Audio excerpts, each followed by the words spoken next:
Happy Pride. Happy June 1st. It's here. June is here. Summer is here. We're in it. We are doing it. I am so excited for this month. I feel like so much is coming. I feel the energy shifting, and I hope that you do too. My stomach literally just growled so loud, and I don't know, maybe that's significant for you. I also was getting someone who's like feeling really called to like lemonade and water, or adding lemonade to a lot of their drinks, or lemon and like hot water and honey in the morning, lemon and ginger water. All of that was really coming up heavily for me. So those things might be significant for you. Also, this idea of just like purification, right? And honestly, you are very much not settling. That's the energy that I'm feeling. That's what's coming up. That's what this full moon is bringing in. We're in a blue moon still, in the post full moon period.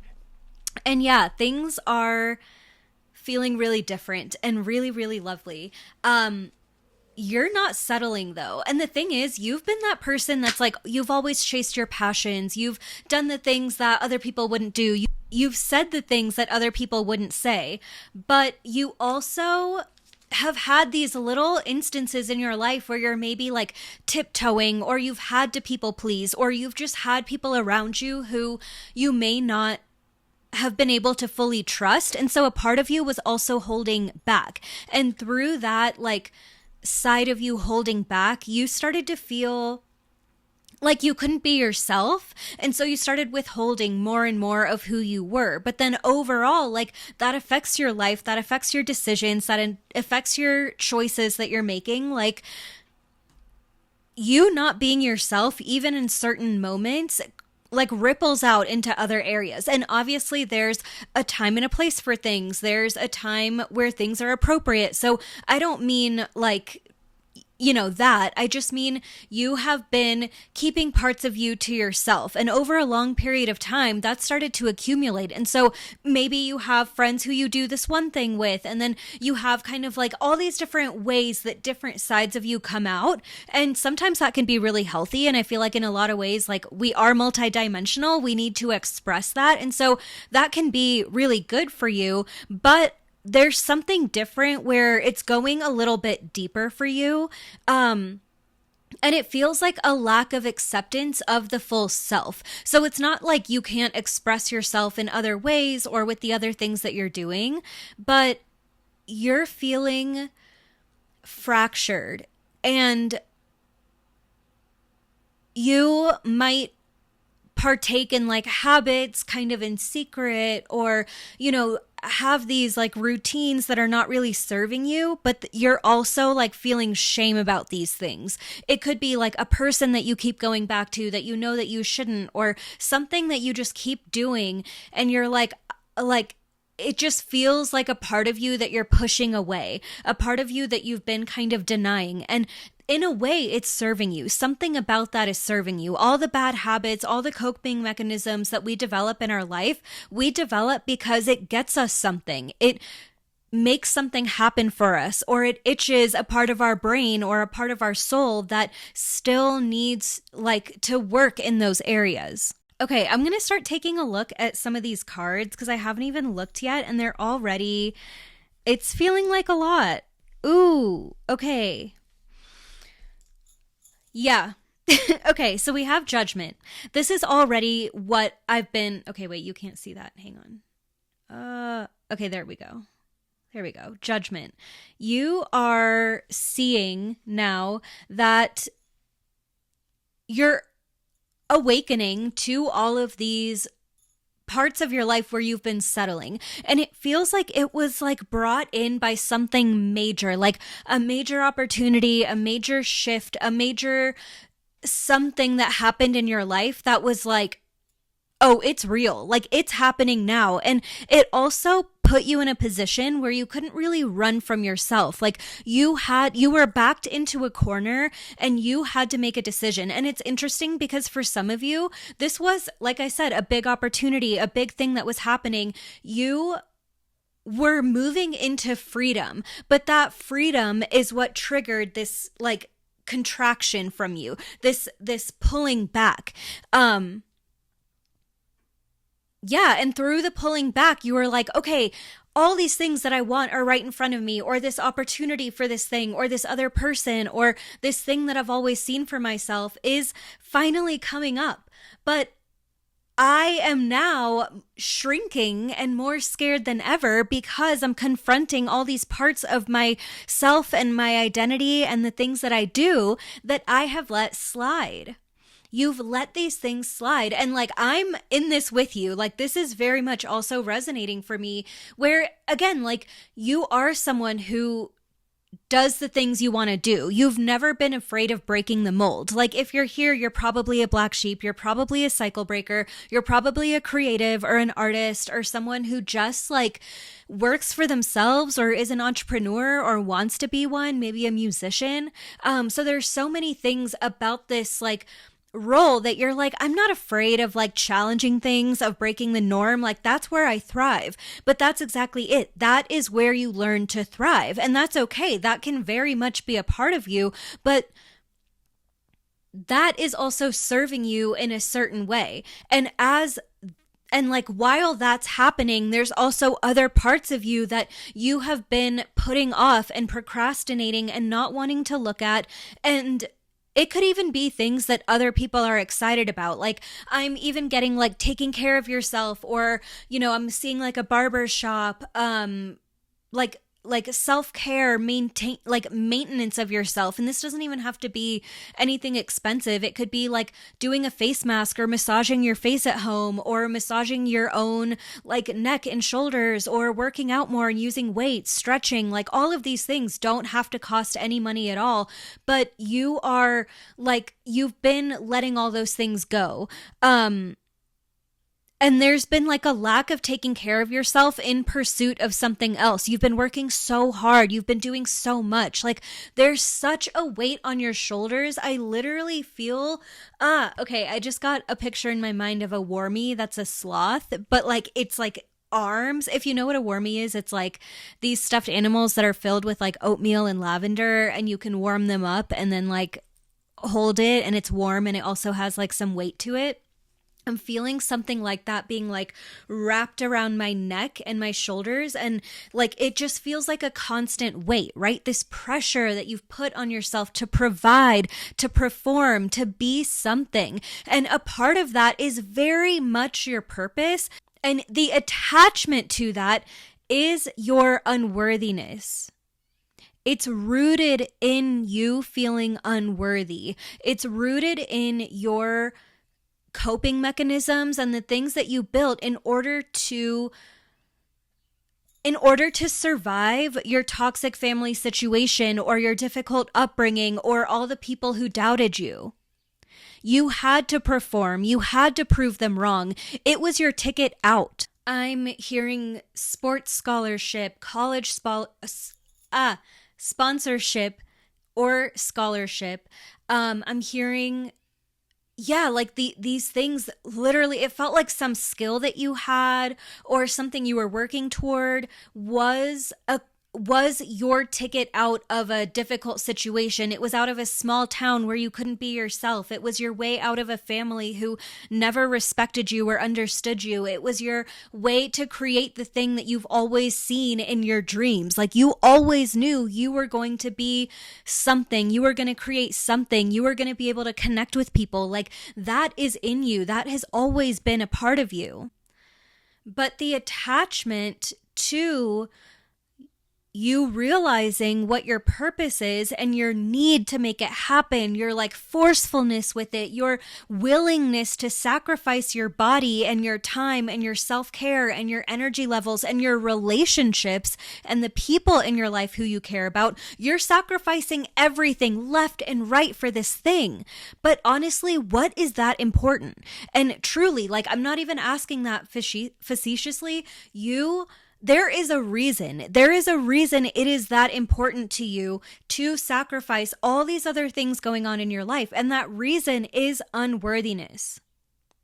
Unworthiness has such a stronghold on all of us. Our society thrives on us feeling unworthy and thrives on us not standing up for ourselves, not standing up for our communities, on us settling, on us thinking that we have it as good as it's ever going to get, and so we should just be quiet and stop asking for more.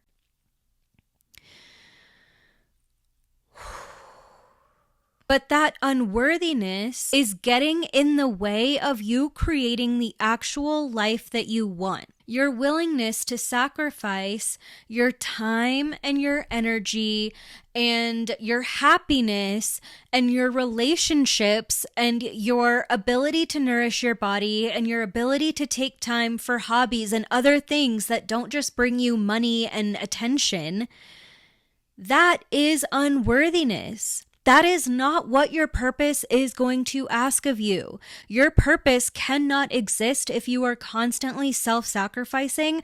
I'm seeing like someone like shave meat all the way down to the bone. And that's what this feels like. You are taking off so much. You cannot give more of yourself than you have.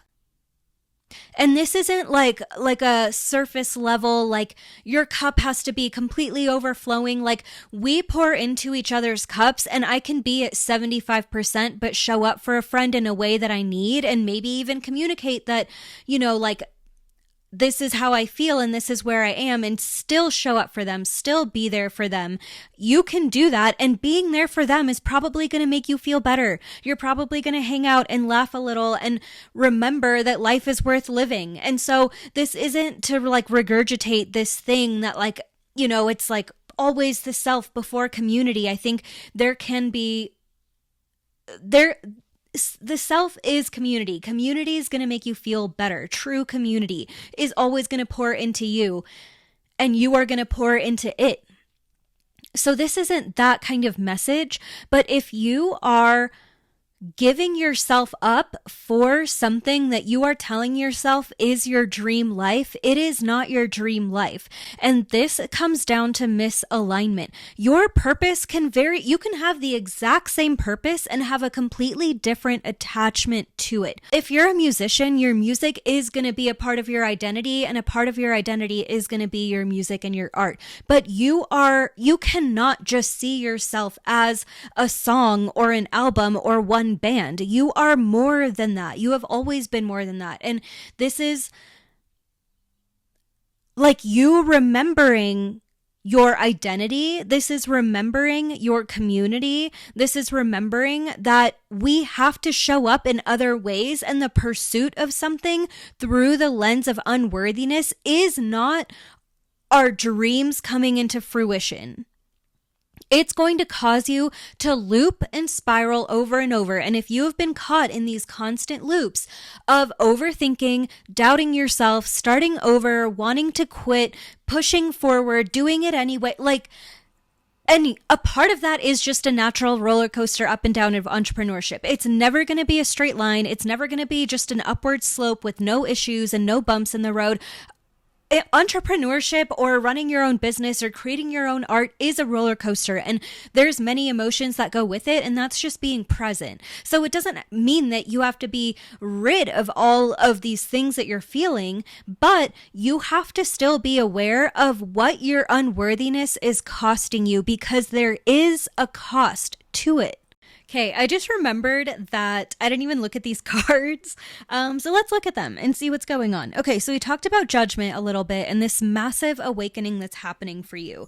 I keep hearing throughout this whole reading the word identity, identity, identity. Maybe you're getting a new haircut. Maybe you're dyeing your hair for the first time in a while. I'm seeing tooth gems. I'm seeing like tinsel in your hair. I'm seeing new outfits. I'm seeing like reworking things in your wardrobe. I'm seeing layering. I'm seeing mixing and matching jewelry. I'm seeing 2000s.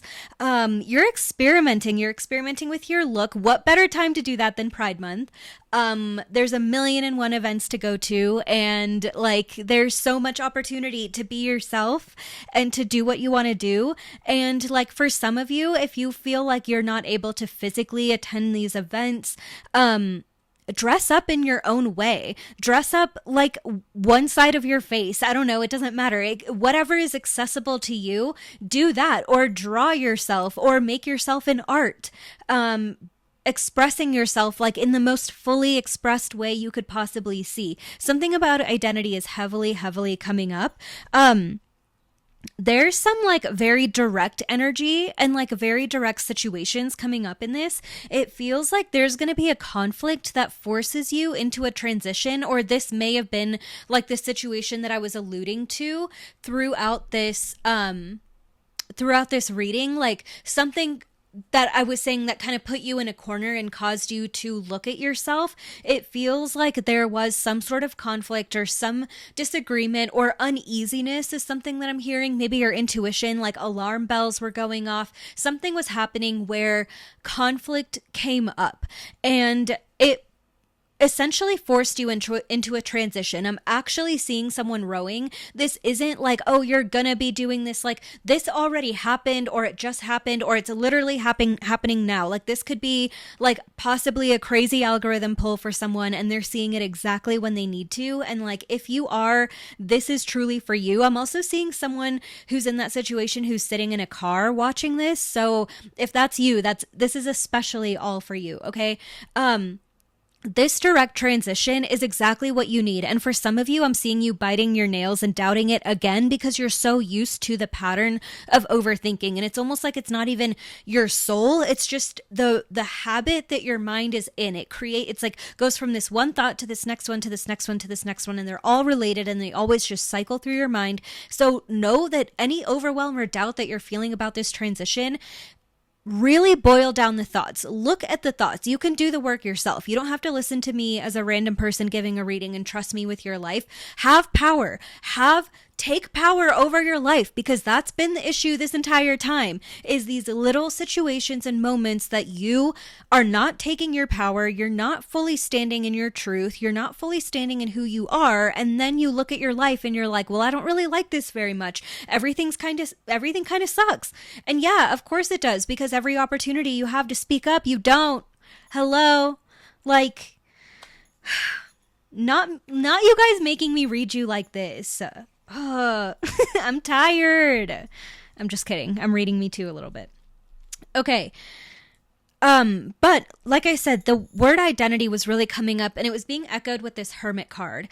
This transition and like the pulling back in some ways, that contraction, you are going to be, and I know this is like probably something you hear all the time, because when I was scrolling on TikTok, and if you watch TikTok, every reader talks about being slingshotted back and shot forward. That is a little bit what's happening, but you are also in control. You're the one, like, it's like one of those like mobile games, right? Where you have to like pull it back with your finger and then like it gives you the angle and you're like angling it just right. Like that's what I'm getting. You are the one in control. And so if you want to stay stuck in this cycle of the doubt and the overthinking and the overwhelm, and then like you're too overwhelmed to make a decision, so then you just don't make one, and then you just stay where you are, and then things keep piling up, and then you get resentful, and then you get angry, and then you freak out, but then you still don't change anything. That's the cycle.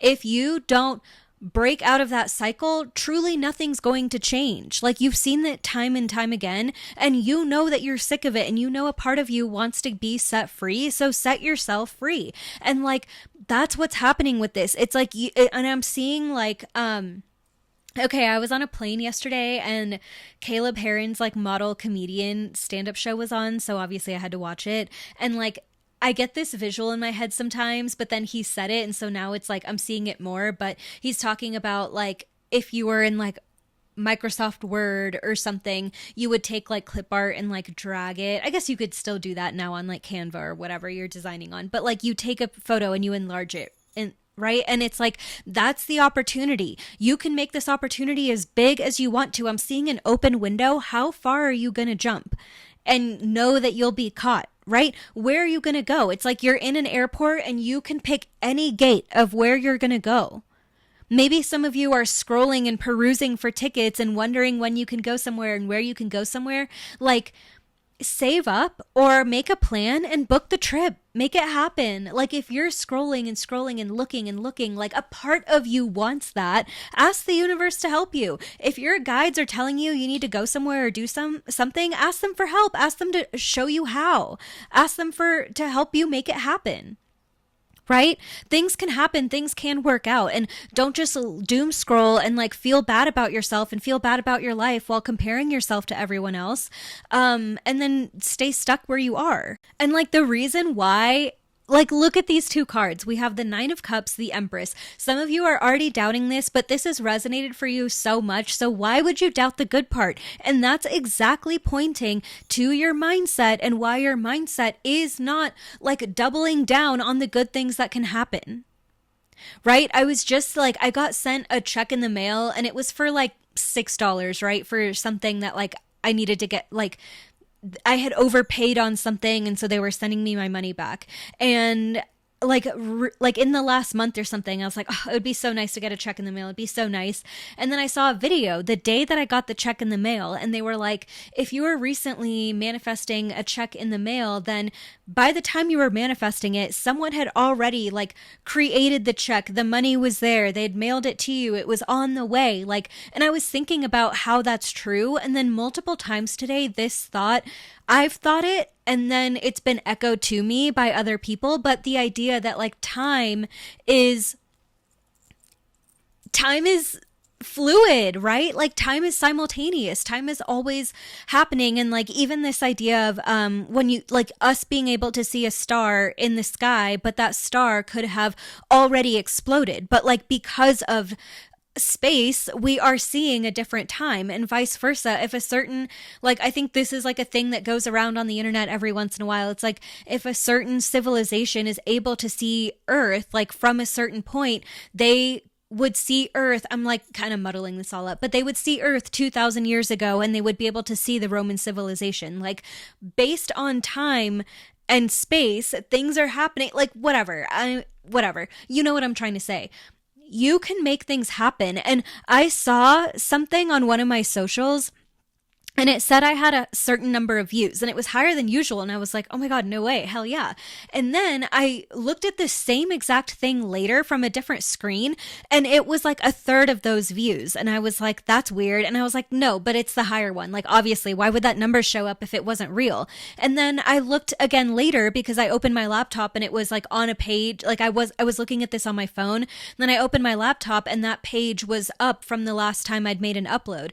And so I saw it, and the number had gone up even more since then. And I was like, okay, like this is me affirming that the better thing was true. There was a time in my life where I would always affirm the negative thing when I didn't know. It was a 50-50 chance, and I would choose the negative because it's what I had always seen. And that's a big part of it for you, doubting the good part of a reading, doubting the thing that is going to come to you, only being able to trust the ways that you can change and better yourself, and not being able to trust that it's all going to be for a reason. That's been the problem. But I'm seeing that genuinely shifting. Okay, the Empress and the Nine of Cups, like you are in your element, and the more that you choose to rest, the more that you embody this person that you want to be. I'm seeing glamour magic. I'm seeing Venus. I'm seeing oils. I'm seeing like low lit altars. I'm seeing candlelight dinners. I'm seeing silk and silk robes, champagne. Like I'm seeing like treat yourself well, treat yourself nicely, nourish yourself, adorn yourself. Like you become the representation, you become the embodiment of what it is that you have. You embody like this version of you that you want to be, and slowly but surely you start making those decisions, you start taking those opportunities, and not every single thing may work out. Like I said, it's never like a directly upward slope, but it can trend upwards over time. Like think about the stock market. It has so many ups and downs, but over the last 50 years, it's still steadily growing. That's the vibe. And And the Nine of Cups too, like you actually are in this place where you're ready to receive. And I'm seeing, like, I'm hearing the seeds are planted. You've placed all the cups out to be able to catch what you have. There was a point in your life where you didn't even have like the streams of income set up. You didn't even have the opportunities. You didn't have the skill set for other people to be able to hire you, or for you to freelance, or, you know, to sell or build something on your own. You had to develop all of that on your own. And so all of this time, even though you felt like you're floundering and like you don't know what you're doing, you also kept getting called back to your purpose and to the things that excite you and to your creative practices. And so as you've been taking all of those moments to develop that and work with that, like I'm seeing a slow dance with your creative art, like your creative art is its own being, and you're in this slow dance with it, vibing and creating this whole other energy together. You show up with a version of you, and it shows up with what wants to be created by you. You are this vessel, but you are also the holder of skills and the creator. And so these two things come together, and they're dancing in this beautiful, like, in this beautiful movement, creating this bigger thing, this thing that's bigger than you. And that's why the energy in which you show up is also important. You're not going to be 100% motivated every single day, and you don't have to worry about that. You may miss a few days that you're supposed to do something, and like, as long as you are meeting your deadlines, it's okay if every single thing on your to-do list is never done. It probably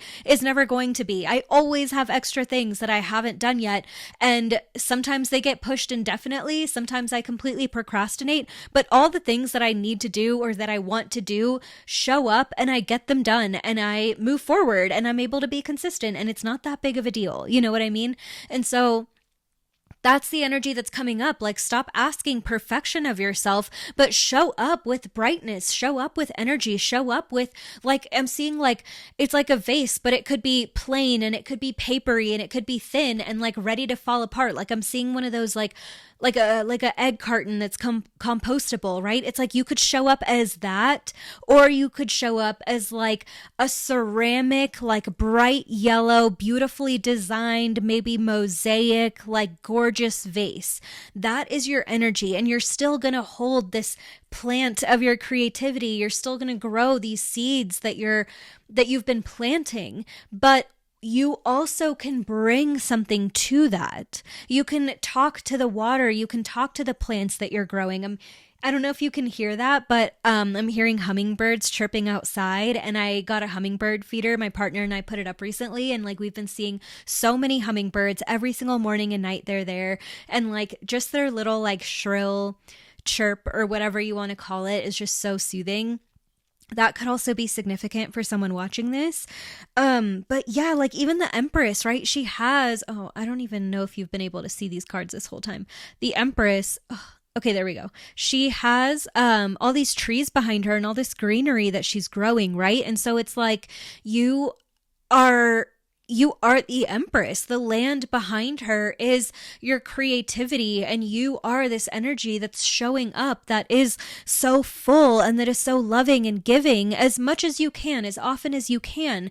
And that's truly what's causing this water to flow, right? This water as abundance. And the last thing I want to say, I feel like this reading is getting really long. But the last thing I wanted to say is I channeled money. I channeled the energy specifically of money, not even abundance. And one of the things, this was like a very profound experience, and I wanted to just kind of like sit with the lessons and kind of keep it private and try and integrate it for some months. So I haven't shared everything or any of this yet, but something that it said to me was, it was showing me a river, and it said, like, I am a river. If there is no river bank, if there is no earth to hold me, I'm just everywhere. I'm out there. But if you can contain me, I show up, right? And this isn't to say like capitalism isn't real, okay? Like, we very much have these systems in place meant to keep most of us down. But you creating a stream of income, you creating a creative practice, you developing a skill, you offering something to the world, that is the riverbank. And it's literally earth. It's pentacles. It's this earthly creation that you are putting out there that is connected to the earth, that is connected to the dirt, that is the riverbank and the earth itself. And as you create this very physical, tangible thing, even if it's a service, even if it's energy work, like you are creating something, you are doing something, and that is allowing this river to flow, this abundance to stay contained. And also, it's still moving. You don't want it to turn into like a stinky, stagnant pond that's like growing gross stuff. And like every ecosystem is beautiful, but we want like a flowing, clear river. You need to be giving. You need to be sharing this money. You need to be sharing your resources, your time, your energy as much as you can. And as you do that, like that is networking too. Like networking could just be like building community, but we turned it into this like corporate BS, and it doesn't need to be that. Like you show up for your friends and your friends connect you with people who can help you, and you connect your friends with people who can help them. It's like that's networking. That's the wood wide web, the trees, the roots. The birds are going crazy outside, the crows. Yeah. Okay. That's the message. I'm going to leave it there. I feel good with that. I hope that this resonated. I would love to hear from you if it did. I don't know if there's a hummingbird emoji, but drop a bird emoji if this resonated for you. You can get a personal reading at blacksheepexperience.com. I'm also a self-worth coach. So if this conversation on unworthiness was like me freaking like pulling, like I'm seeing like a clown when they're just like pulling that cloth out of them endlessly, but like I'm doing that to your heart. If that's what that conversation on unworthiness was like, book a self-worth coaching session. And if they're like too expensive, I also offer sliding scale options. So email me. I'm at roshni@blacksheepexperience.com. You can also just fill out the contact form on my website if that's easier for you. Drop a question about sliding scale and we can still see if there's a way to work together. So I'm sending you love. Happy Pride Month. I hope to see you out there. If you're in Denver, I'll be at a bunch of Pride events, so I'm excited for that. Stay connected to me on my Instagram at Black Sheep Experience if you want to know about any of the events that I'm doing in Denver to get an in-person reading from me. And I love you very much. And remember that you're worthy, whether you believe it or not. Bye.